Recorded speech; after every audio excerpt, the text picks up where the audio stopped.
Magandang araw mga sangkay. For today's video, share ko sa inyo itong paggawa ko ng torta. Pero bago tayo magsimula, ay pakilike at share naman itong ating video at pakisubscribe na rin po ng aking channel. So ayan, ito po yung ating torta mga sangkay. Simpleng recipe lamang po yung ating gagamitin dito. So ayun mga sangkay, ito nga pala yung aking gawang torta. Ayan, share ko po sa inyo kung paano ko ito ginawa ng ating simpleng torta. At syempre, kailangan muna natin tikman itong ating gawa na recipe bago ko po i-share sa inyo kung sulit nga ba yung ating nagawa na torta recipe. So ayun, simulan na natin. At ayan, unang step natin ay ating ihahanda yung ating mga lalagyan ng ating torta. So ayan, lagyan na rin natin ng baking cup. So ito na yung ating mga ingredients: asukal, asin, naglagay na rin tayo ng vanilya, 3 pirasong itlog. So ayun na po yung ating ingredients mga sangkay sa screen. Lista nyo na lamang po para hindi makalimutan. At kapag nakapaglagay na tayo ng itlog, ay sunodin natin yung ating mantika. Sunod ay evap milk. So ayan, pwede naman po kayo gumamit ng powder milk. At sunod ay tubig. So ayan, bali haluin lamang po natin. Tunawin natin ng maayos yung ating nilagay na asukal at saka yung asin. Take note mga sangkay, yung tubig ay wag nyo pong ilalagay ng, halimbawa po yung tubig natin is yung nasa listahan is 600 grams. Huwag nyo pong uubusin kagad.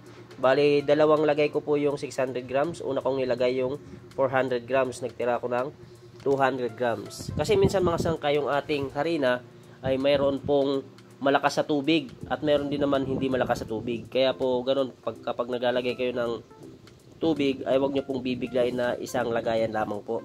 So, bali mga sangkay, kung gagawin nyo ito pang merienda, kung sakaling marami sa inyo yung 1 kilo, bali 1 kilo ito ang ating ginagawa, ay pwede nyo naman pong hatiin yan. Bali yung mga lista ng ating ingredients, nandyan sa ating screen or sa ating description, ay hatiin nyo lamang po para po makagawa kayo ng kalahating kilo. At ito pong ating ginagawang tinapay mga sangkay, pwede nyo po rin itong pagkakitaan or gawin pang negosyo. Pero unang-una, ang gagawin nyo po is, dapat ay costing po kayo. So ayan, next sa ating ingredients ay nilagay na natin yung ating 3rd class flour, baking powder at baking soda. So ayan, haluin muna natin yung ating mga baking sa ating harina. At ngayon ay hahaluin na natin ng maayos. Kailangan yung paghahalo po ninyo dito ay kailangan po mawala yung mga buo-buo na harina bago nyo isalin sa inyong mga lanera. So ganyan lamang po kasimple yung ating pagmix mga sangkay kahit wala tayong mixer. Gamit lang tayo ng wire whisk. At habang tayo ay nagmi-mix dito sa part na to mga sangkay, ay dapat nakahanda na po ang inyong oven. Dapat pinapainit nyo na. Para pagkatapos nyo po ditong maghalo or magmix, ay diretso na sa inyong lagayan. Madali na lamang po yun ang paglalagay para maisalang nyo na po agad ang inyong hinahalo or tinitimpla na mixture ng ating torta. Dahil itong ating torta mixture mga sangkay, hindi na po natin kailangan itong i-rest bago isalang. Pagkalagay nyo po sa inyong lanera ay isalang nyo na po kagad. So ayan, kung mapapansin nyo yung ating tubig, bali 2 beses tayo naglagay, di ba? Dahil yung 600 grams na ating sukat dyan sa ating lista sa ating screen ay hindi ko po inubos ng isang lagay yung 600 grams. Bali naglagay muna ako ng 400 at sinunod ko na po ito ngayong 200 grams. Ngayon mga sangkay, kung sakaling matigas pa rin po ang inyong mixture sa ating nilagay nga 600 grams na tubig, ay pwede pa rin kayong mag-add kahit pa konti-konti mga sangkay na tubig or evap milk. No, naintindihan nyo po? Dahil inuulit ko, meron po tayong harina na malakas sa tubig. Okay mga sangkay, kung sakaling gusto nyo pong gawin itong ating recipe, paalala ko lang po sa inyo, ay panoorin nyo po yung ating video simula hanggang dulo para po magawa nyo ng maayos, masundan nyo ng maayos yung ating procedure ng paggawa na itong ating torta. Simple lamang po yung mga ingredients natin kailangan dito, makakagawa na po kayo ng torta. At pagkatapos ating mahalo ng maayos ay ito na yung ating sunod na gagawin. Yung ating hinanda kanina na mga lanera, lalagyan ng torta. Kung mapapansin nyo is meron na po siyang baking cup. Diyan, ilalagay na po natin dyan yung ating mixture ng ating torta. So ayan, yung aking paglagay dyan mga sangkay is huwag nyo pupunuin yung inyong lanera. Kasi baka umapaw po yan. Kasi meron yung baking, kapag sinalang nyo po ay dadami pa po yan. Or aalasan ng bahagya. So ayan, kamay po yung aking ginamit sa pagsasalin dito sa ating lanera. Pero kung kayo po ay hindi sanay sa ganyang proseso, ay pwede nyo pong ilagay yung mixture sa pitchel at saka nyo po isasalin sa ating lanera. Or pwede rin po kayong gumamit ng cups para sa paglalagay sa ating lanera. Nasa inyo po kung saan kayo magiging komportable. So ayan, kung mapapansin nyo ay hindi masyadong puno yung ating lanera. At meron nga pala tayo dyan 25 piraso na lanera sa ating 1 kilo na gagawing torta. So bale itong ating torta mga sangkays, alam ko po na marami na po ang may alam gumawa nito. Pero alam ko rin po na marami din po kayo na gusto pang matuto na nagsisimula pa lang. Kaya itong video na ito mga sangkay is para po sa inyo. Sana po ay makatulong sa inyo ang video na to. Sana ay makapagbigay sa inyo kahit na konting kaalaman. So ayan, bali, panoorin nyo lamang po yung ating video simula hanggang dulo. Maiksi lamang po ang video na ito mga sangkay.